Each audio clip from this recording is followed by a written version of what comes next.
Mientras los discípulos acababan de señalarle las ruinas del templo, diciéndole a Jesús las imponentes piedras que tenía el templo, y ellos le preguntaron a Jesús y le dijeron que si él iba a reconstruir el templo. Jesús lo dejó sin hablar y le dijo: todo eso que admiráis será derribado piedra sobre piedra. En aquella tarde, hermanos, habían 4 de sus discípulos con él. Estaba con él en ese momento Pedro, Jacobo, Juan y también estaba Andrés. Se acercaron a él y le hicieron esa pregunta: ¿qué señal hará de tu venida y del fin del siglo? Ellos le preguntaron al Señor: ¿qué señal habrá de tu venida y del fin del siglo? Lo que Jesucristo respondió en aquel momento fue lo que acabamos de leer, capítulo 24, capítulo 25 y parte de esos versos que Jesús les mencionó y le respondió a cada uno de ellos. Pero los teólogos, hermanos, lo llaman a este pasaje bíblico el discurso del monte de los olivos. Amén. Las enseñanzas más extensas de nuestro Señor Jesucristo en aquellos tiempos. Jesús hablaba de advertencias sobre guerra. Él hablaba de falsos profetas. Él hablaba de tribulaciones. Jesús colocó esta parábola como una advertencia central en medio de todas ellas las que él hablaba. Jesús, hermanos, no necesitó explicarle mucho a ellos sobre la parábola de las 10 vírgenes, porque ellos conocían exactamente cómo se realizaba una boda judía de aquellos tiempos. Si Jesús nos dijera en esta mañana y nos hablara acerca de las 10 vírgenes y de la boda judía, nosotros no entendiéramos. Si nos escudriñamos la palabra, si nos vamos al tiempo antiguo y empezamos a escudriñar cómo se hacían las bodas en aquel tiempo, porque nosotros no conocemos cómo era, pero los discípulos que estaban con Jesús sí sabían cómo se realizaba una boda en aquel tiempo. Por eso Jesús empieza a hablarle acerca de la parábola de las 10 vírgenes. Nosotros, 21 siglos después, a muchos kilómetros de Galilea, de donde se expresó este discurso de Jesús, necesitamos saber cuál es la clave central de esta parábola. Porque cuando perdemos la clave central de esta parábola, no le conseguimos el significado correcto a la parábola de las 10 vírgenes. Amén. Y si no sabemos, si no conocemos el significado de esta parábola, no vamos a entender lo que Jesucristo quiso decirle a sus discípulos. Ellos lo entendieron, pero es necesario que nosotros también lo entendamos en esta mañana. Ahora bien, el matrimonio judío, hermanos, se hacía en 2 etapas. El matrimonio judío de aquellos tiempos, del primer siglo, de aquellos días donde Jesús vivía, era un proceso de 2 actos separados en el tiempo. Es decir, se hacía un acto primeramente y tiempo después se hacía otro tipo de acto. El primer acto que se realizaba se conocía como el kiddushi, traducido al hebreo, que significa la santificación o la separación. Esto es conocido como el desposorio. Era el primer acto. Cuando una pareja, cuando un noviazgo se establecía, se hacía un primer acto, se hacía el desposorio. Ahora, no era un simple compromiso, hermano. No era que usted iba y le decía a su futura esposa: ¿quieres ser mi novia? Le entregaba un anillo y había un intercambio de palabras y había una promesa de palabras. No era simplemente palabra, era un acto legal que se tenía que hacer. Era el desposorio. Para disolver este acto, prácticamente había que haber un divorcio. No se habían casado aún, pero ya había un acto por delante. Prácticamente había que hacer un divorcio que se conocía como el get.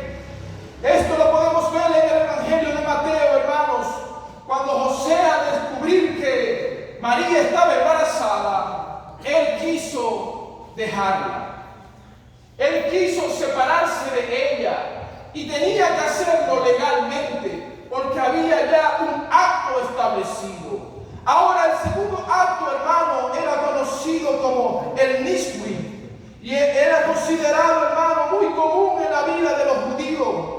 Entre estos dos actos había un periodo de tiempo. Se realizaba el primer acto, después al tiempo venía el segundo acto. Y ya las vamos a saber por qué se realizaban los actos. ¿Por qué había que tener un tiempo establecido desde el primer acto hasta el segundo acto? Lo vamos a ver un poquito más adelante, hermanos. En el libro de Juan, capítulo 14, verso 2, Jesús dice: en la casa de mi Padre muchas moradas hay. Voy pues a preparar lugar para vosotros. Es decir, que él estaba haciendo énfasis en lo que decía un novio judío a su futura esposa. El novio judío le decía a la esposa, a su futura esposa, le decía: en la casa de mi Padre muchas moradas hay. Voy pues a preparar un lugar para vosotros. Después del primer acto, el novio tenía que ir a la casa de su padre a preparar un lugar para donde iba a vivir él con su futura esposa. ¿Si me va captando en esta mañana? Amén. Seguimos en el nombre de Jesús. Denle una alabanza al Señor en este día.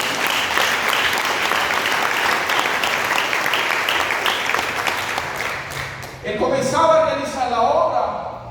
Había muchas moradas, pero él podía hacer un anexo también en la casa de su padre. Y comenzaba a realizar la obra. Era el novio quien hacía la obra. Pero había un detalle muy importante. Era el papá del novio, el padre del novio, quien supervisaba la obra.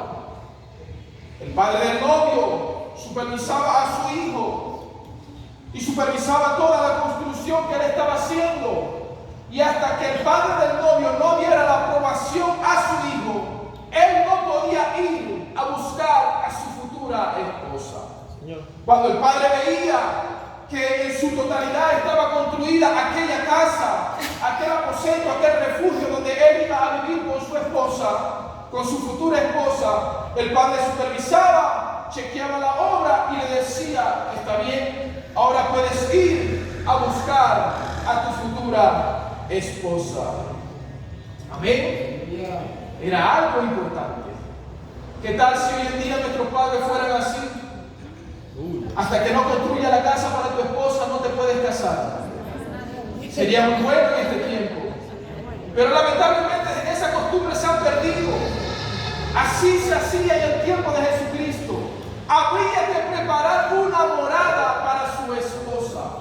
Ahora entendemos la palabra del Señor cuando dijo, lo dije hace un momento: en la casa de mi Padre muchas moradas hay. Voy pues a preparar lugar para vosotros. Aleluya. Fíjese algo, no era el novio quien decidía el momento de regresar. La casa podía estar lista y según la perspectiva del novio, él podía decir: está todo listo, voy pues a buscar a mi futura esposa. No, él no podía tomar esa decisión. Era su padre, era su papá que examinaba la obra y le decía: ve pues a buscar a tu futura esposa. Cuando el padre, hermano, daba la aprobación, el novio salía a menudo de noche. El novio se iba por la noche y la novia no había recibido un texto, no había recibido un WhatsApp ni un correo electrónico diciendo que el novio iba a buscarla. La novia no sabía que el novio iba a ir a buscarla. Se hizo el primer acto, se realizó el segundo acto, el novio iba pues a buscar a la novia. El novio sabía que iba, pero la novia no sabía que el novio venía en camino a buscarla a ella, hermanos. Por eso es que el libro de Mateo capítulo 24 verso 36 dice: pero el día y la hora nadie lo sabe. Ni aún los ángeles que están en los cielos. Y termina la frase diciendo, sino mi Padre está en los cielos. Aleluya. ¿Sí se va familiarizando con el acto del matrimonio judío? El día ni la hora nadie lo sabe, dijo Jesucristo, sino mi Padre que está en los cielos. Ni aún los ángeles, ni aún los que trabajan en la casa del Padre, ni aún la esposa del Padre, de la madre del novio sabía. El papá del novio era quien sabía el momento indicado cuando él tenía que ir a buscar a su futura esposa. El novio no sabía cuándo partiría a buscarla. La novia no sabía cuándo recibirlo. Pero había 10 mujeres preparadas. Ellas tenían que estar listas porque no sabían el día ni la hora. Ellas tenían que estar preparadas porque ellas sabían que el novio iba a venir, pero no sabían ni el día ni la hora, si era de día o si era de noche. Pero la tradición judía menciona que a menudo se hacía de noche y sin previo aviso. Las mujeres estaban allí, las 10 vírgenes estaban allí, en esa oscuridad, esperando que llegara el novio, con sus lámparas en la mano. Pero lo que nos muestra esta parábola, hermano, va mucho más allá de una preparación. Había algo en esas lámparas que nadie podía compartir. Las lámparas que ellas tenían en sus manos necesitaban algo para que ellas pudieran estar encendidas. Era de noche, estaban a oscuras, necesitaban que sus lámparas estuvieran encendidas. Había un material allí, había algo que hacía que las mechas de esas lámparas estuvieran encendidas durante la noche. Ese algo, eso tan importante, era el aceite. Amén. No prestes tu aceite. Entonces, cuando el padre da la orden y el novio partía hacia la casa de la novia, un mensajero corría delante del novio. Podría ser alguno de los cortejos del novio, de los, como hoy decimos, los caballeritos de la boda, los que van con el novio, el cortejo del novio. Uno de ellos iba gritando, aquí viene el novio. La gente abría las puertas, la gente abría las ventanas de las casas para asomarse. Se escuchaba un estrépito en aquel pueblo, porque decía alguien gritando por las casas, aquí viene el novio. Entonces las 10 vírgenes estaban preparadas. Las 10 vírgenes estaban allí con sus lámparas encendidas. Tenían la vestimenta. Ellas sabían lo que tenían que hacer. Ellas estaban preparadas porque se escuchaba el grito, aquí viene el novio. Por mucho tiempo, quizás por 6 meses o hasta un año, tenían que estar preparándose porque el novio iba a venir. Y en esa noche se escuchó el grito, aquí viene el novio. Era una señal de advertencia para que ellas supieran que tenían que estar listas, que tenían que estar preparadas, porque el novio venía en camino. La novia debía estar vestida, la novia debía estar perfumada, la novia debía estar lista para salir con su cortejo, con todas sus compañeras, con todas las vírgenes que la acompañaban. Estas vírgenes formaban como un tipo de escolta, era como un tipo de procesión, era un cortejo que ellas hacían para recibir al novio. Ahora, si en las lámparas que ellas tenían en sus manos no había aceite, no podrían producir luz. Imagínese usted, en medio de la oscuridad, no existía la electricidad, no había postes para que tuvieran luz las calles. Una virgen con una lámpara a oscura.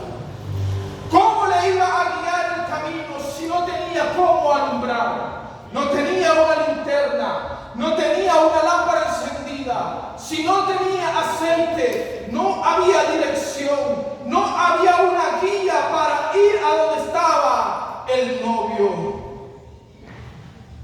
Las lámparas sin aceite es un objeto totalmente inútil. En la oscuridad. Por eso Jesús dijo que las 10 vírgenes esperaban, pero 5 llegaron a la procesión, al cortejo sin aceite. Quizás tenían un poquito, y en el transcurso de que salieron de sus casas para llegar a donde se iban a reunir junto con la esposa o con las otras 10 vírgenes, 9 vírgenes, se le acabó el aceite. No se prepararon con suficiente aceite. Cuando venían gritando, aquí viene el novio, salieron corriendo de su casa, se vistieron, se alistaron, llevaron la lámpara, no se le olvidó la lámpara, pero se le olvidó el aceite. ¿Cuántas veces ha venido a la iglesia en el puro caparazón, pero sin tu aceite espiritual? Señor. Dale alabanza al Señor en esta mañana.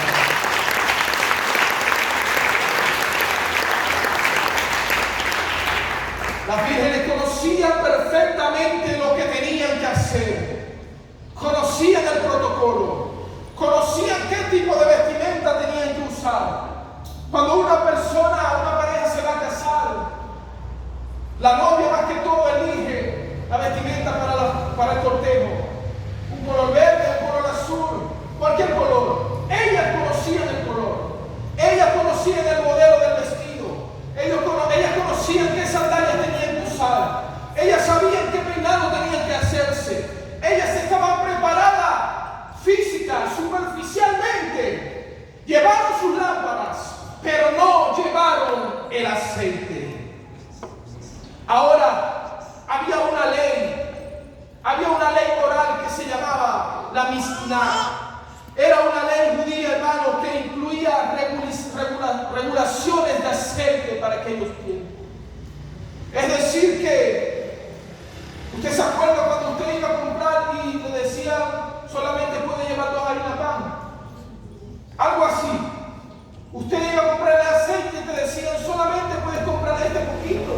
O a cierta hora tienes que venir a comprar el aceite. Había regulaciones sobre el uso de aceite en las ceremonias nocturnas, porque era algo muy escaso en aquellos tiempos, era algo difícil de procesar. Pero en la noche, hermanos, se escucha el grito, ahí viene el esposo. Todas las mujeres, todas las vírgenes encendieron sus lámparas, pero las 5 insensatas que estaban entre esas 10 quedaron con sus lámparas apagadas. La solución parecía sencilla. Ellas dijeron a las vírgenes prudentes: necesitamos que nos prestes aceite para que nuestras lámparas también estén encendidas. Para ellos era una solución sencilla. Usted puede ir a prestar aceite a su vecino y su vecino puede tener un poquito de aceite. Su vecino puede decir: si te presto este poquito de aceite, me quedo sin aceite. ¿Y cómo frito después el pollo? Si te prestamos el aceite, nosotras 5 que traímos una buena reserva de aceite, nos va a faltar después a ustedes y nos va a faltar a nosotros. Porque mientras el novio viene, de aquí a que él llegue, se nos van a apagar todas las lámparas. Amén. Nos vamos a quedar sin aceite. A veces pensamos que estas jóvenes vírgenes fueron egoístas en el momento de no querer prestarle aceite a las 5 vírgenes insensatas. Pero en realidad no fueron egoístas, fueron precavidas. Porque el aceite espiritual, hermano, no se puede prestar. Más allá de una historia, más allá de una parábola, más allá de un matrimonio judío, esta escritura tiene un significado espiritual muy poderoso para los cristianos del siglo XXI. La enseñanza real de esta historia, hermano, quiso hablar si ellas eran generosas o si ellas eran egoístas. Lo que Jesús está enfatizando a través de esta parábola es que hay cosas en la vida que son completamente para ti, que no las puedes compartir, que no las puedes prestar. Hay cosas en tu vida espiritual que son solamente tuyas porque tú te las has ganado en la intimidad con Dios. Por eso es que hay gente que dice, es que porque Él hace cosas que yo no he podido hacer, Él se lo ganó en la intimidad con el Señor. Es lo que está diciendo Jesucristo en esta parábola. Es el aceite espiritual que nosotros cada uno debemos tener en nuestras vidas. El aceite representa el Espíritu Santo de Dios en nuestras vidas. El aceite, hermano, no es simplemente una buena obra que las vírgenes pudieron hacer por las otras 5. Ellas pudieron haberle dado a ellos. No es simplemente una buena obra, no. Es algo mucho más allá. Es algo que va mucho más profundo. Es un significado espiritual. Es un vínculo directamente con el esposo. Si no estaba preparada, si no tenía el aceite, no se podía ir cuando el esposo viniera. Dales alabanza al Señor en esta mañana.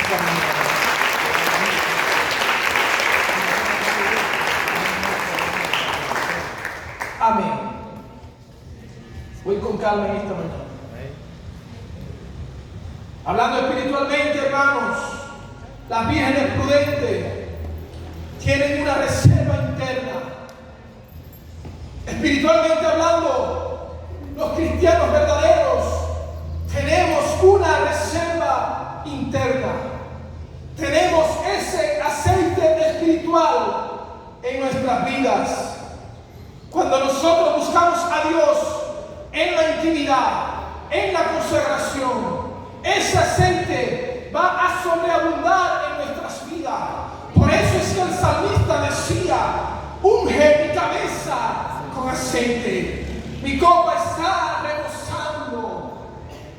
¿Sabe qué? Cuando las ovejas, esto lo dije una vez, cuando las ovejas eran atacadas por las moscas, el pastor le echaba aceite a la cabeza de la oveja y era un repelente para que las moscas no vinieran a hacerle nido en la nariz, en los ojos de la pobre ovejita. Era ese repelente. El aceite espiritual es el repelente que lo va a mantener a usted firme en el camino de salvación, para cuando vengan las pruebas, para cuando vengan los ataques, para cuando venga la enfermedad.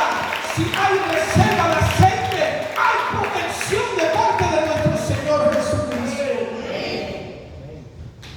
Las vírgenes insensatas, hermanos, representan esa religiosidad fría, superficial, esa fachada, esa carátula. Las vírgenes insensatas representan esa lámpara que se ve muy bonita mirándola superficialmente, pero internamente está vacía. Las vírgenes insensatas, hermanos, representan esas personas que aparentan una vida consagrada para Dios. Pueden usar la vestimenta, pueden tener el conocimiento, pueden venir a la iglesia, pero por dentro, lamentablemente, están vacías. Amén. Para entender esta parábola, hermanos, un poquito mejor, debemos analizar el libro de Mateos. Es un contexto de Mateos. Cuando dice en el capítulo 24, verso 12, el amor de muchos se enfriará. La falta de amor, hermanos, y la falta de ese fuego interno es precisamente lo que ilustra la falta de aceite. Cuando usted no tiene aceite espiritual, usted no puede tener amor por su prójimo. Ese aceite representa el sacrificio de la cruz. Ese aceite representa el Espíritu Santo. Ese aceite representa a nuestro Señor Jesucristo. Ese aceite representa la sangre de nuestro Señor Jesucristo. ¿Sabe que en el lugar santísimo del tabernáculo, cuando los dos querubines estaban mirando así, uno de frente al otro, ellos no podían ver su rostro? ¿Sabe cuando ellos miraban su rostro? Cuando la sangre del sacrificio era echada allí en el arca, la sangre del sacrificio reflejaba su rostro y ellas podían ver su rostro a través de la sangre. Nosotros como hermanos, si no nos vemos a nosotros mismos a través de la sangre de nuestro Señor Jesucristo, vamos a ver nuestras imperfecciones, vamos a ver nuestras debilidades. Por eso es que nosotros tenemos que vernos a través del sacrificio de la cruz, para que podamos ver en cada uno de nosotros aquello que se puede reflejar a través de Él en nuestras vidas. Porque si nos vemos con nuestros ojos físicos, lamentablemente vamos a ver nuestros errores. Si no nos vemos a través del sacrificio de Jesucristo, vamos a ver nuestras imperfecciones y vamos a dejar de congregarnos porque fulano me miró mal, porque fulano me hizo esto, porque a mí no me parece esto, porque a mí no me parece lo otro. Debemos vernos a través de la sangre de nuestro Señor Jesucristo. Aleluya, aleluya.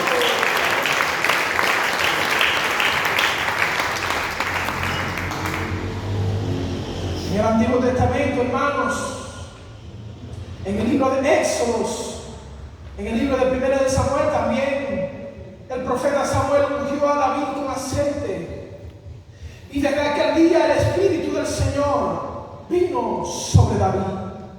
En el libro de Zacarías capítulo 4, el profeta ve un candelabro con 7 lámparas, alimentado por 7 espíritus, por 7 lámparas, alimentado por los olivos, por el aceite. Y el ángel explica que esa imagen representa el Espíritu del Señor. En el libro de Apocalipsis, capítulo 4, las 7 lámparas ardiendo delante del trono representan también el Espíritu de nuestro Señor Jesucristo. Es decir, que nosotros, hermanos, somos una lámpara. Pero lamentablemente, si no tenemos el aceite de la unción, el aceite espiritual, no vamos a poder alumbrar. El aceite, hermanos, es ese Espíritu Santo que debe estar en nuestras vidas ardiendo constantemente. Por eso el libro de Efesios, capítulo 5, verso 16 dice: no embriaguéis con vino, en el cual hay disilusión. Y dice: antes bien, sed llenos del Espíritu. ¿Qué quiere decir este texto? Que debe ser lleno continuamente. Él no dice sean llenos, Él no dice hay que ser llenos. Él está hablando al momento diciendo sed llenos. Si usted lee esta palabra hoy, va a decir sed llenos. Si usted la lee mañana, va a decir sed llenos del Espíritu. Por eso es que cada vez que nosotros nos despertamos, debemos agradecerle a Dios por cada día. Cada vez que oramos, debemos pedirle a Dios ser lleno del Espíritu. Cada vez que venimos a la iglesia, debemos decirle a Dios: Señor, lléname con tu Espíritu Santo. Perdona mi voz, hermano, es que estoy bastante afectado de la garganta. Pero ¿sabe algo? La palabra del Señor en esta mañana te quiere decir: necesitas tener ese aceite espiritual. Necesitas ser lleno del Espíritu Santo de Dios en tu vida. Hablando espiritualmente, hermanos, todas las vírgenes tenían lámparas. Creían en la fe cristiana. Todas las vírgenes se podían congregar. Hablando espiritualmente, las vírgenes se conocían los coros de la iglesia. Todas las vírgenes conocían dónde estaba el templo. Todas las vírgenes ofrendaban y diezmaban. Pero había una diferencia entre 5 vírgenes prudentes y 5 vírgenes insensatas. Dios está llamando gente prudente en esta mañana. Dios está llamando gente que esté preparada para el día de su venida. Eran indistinguibles. Tenían la misma vestimenta. Pero 5 tenían aceite y 5 no. Las 10 vírgenes vestían iguales. Tenían las mismas herramientas en sus manos. Tenían las mismas lámparas. Pero 5 se fueron con el novio y 5 se quedaron. Todas durmieron juntas esperando al novio. Todas caminaron juntas. Todas compartieron los ensayos. Todas vinieron a la iglesia. Todos se congregaban. Todas evangelizaban. Todas buscaban las cosas del Señor. Pero 5 se fueron con el novio y 5 se quedaron. Amén. Las 5 vírgenes representan una falsa seguridad. Ellas creían estar preparadas. Ellas creían estar listas. Pero a la hora de que vino el novio, no pudieron entrar. Ahora, hay una palabra que las 5 vírgenes le dicen a las insensatas. Y ellas le dicen: anda a comprar. Vayan a comprar. Vayan al mercado. Y algo ilógico. Era de noche. El mercado estaba cerrado. ¿Dónde iban a comprar? Si el mercado estaba cerrado. ¿Sabe algo? Cuando nuestro Señor Jesucristo venga, ya no habrá tiempo de buscar ese aceite. Por eso